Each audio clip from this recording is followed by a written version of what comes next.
Ça peut me demander. Vous souvenez-vous quand je vous ai dit l'affaire Turcotte, j'en ai ras-le-bol, qu'on présente juste un côté de la médaille. Ça faisait pas 4 heures que tout de suite à la télévision, on a commencé à parler de ça, qu'on trouvait ça bien bizarre, qu'on en parle un d'un côté, mais qu'on n'a jamais la version de l'autre, de la médaille de l'autre côté. Ça, c'est fait. Je suis bien content si ça a fait bouger la cage, parce que je trouve ça très déplorable et on est bien fatigué. On devrait passer à autre. Maintenant, je vais passer à autre. Si on vous dit dans les médias que la fête de Sainte-Anne a été fantastique, je vous l'ai dit, j'habite à 4 maisons, 5 maisons tout au plus de la basilique Sainte-Anne-de-Beaupré. Et laissez-moi vous dire que cette année, c'est la pire année qu'ils ont depuis les 5 dernières années. Il y avait environ 100 à 200 personnes par jour et je suis très généreux. Très généreux.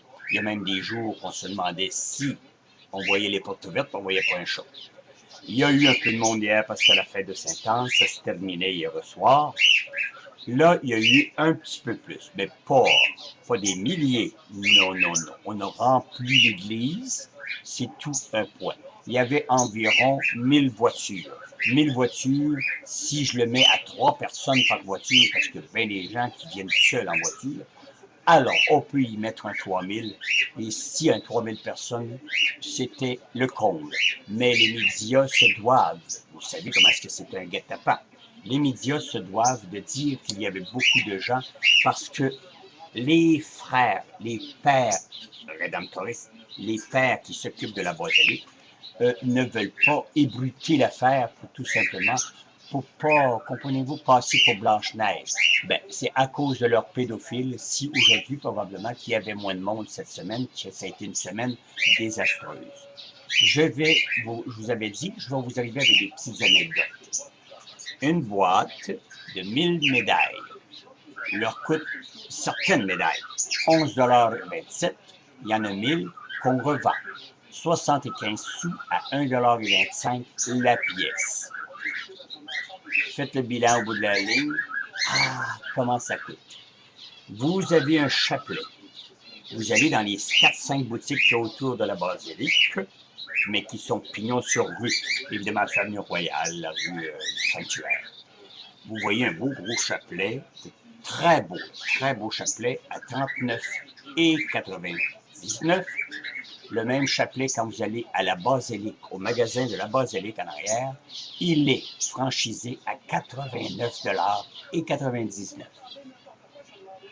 Vous voulez un chapelet, vous dites, je veux pas payer cher un chapelet.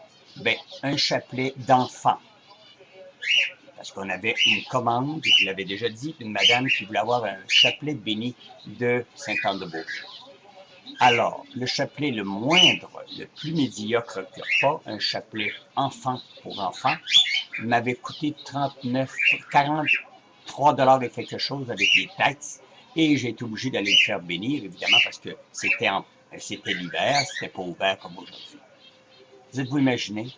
Le même chapelet, je le retrouve à 5,98 $ aujourd'hui dans les boutiques. Le même petit chapelet vert. Et on dit, oh non, non, non, non, au nom de la religion, nous sommes honnêtes et nous sommes francs. Une autre anecdote. Vous avez un curé qui est là, qui est formidable.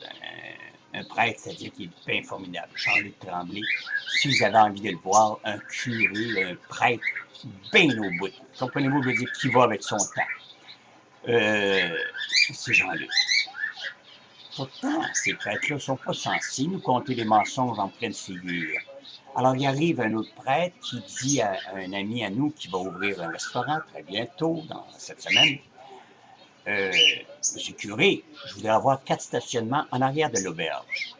Ah, j'en ai pas pour le moment. Je pense que j'en ai un qu'un, puis tout un sparage extrême, comprends? Le tralala, il n'y en avait pas de disponible.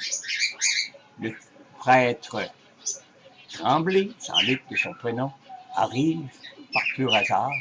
Le même personne dit au prêtre, je comprends pas, votre directeur m'a dit qu'il n'y avait pas de stationnement. Jean-Luc, il dit, ben voyons donc, monsieur, comment vous en voulez le stationnement? Ben, il dit, ça m'en prendrait au moins 4, je ne vais pas vous les payer à l'année longue. Pas de problème, monsieur. Prenez les stationnements que vous avez besoin, on va tout vous arranger. Pourquoi Claude Prêtre, en avant, vient me conter un paquet de mensonges en pleine figure, devant témoins? Hein? Point d'interrogation. Pourquoi qu'il faisait ça?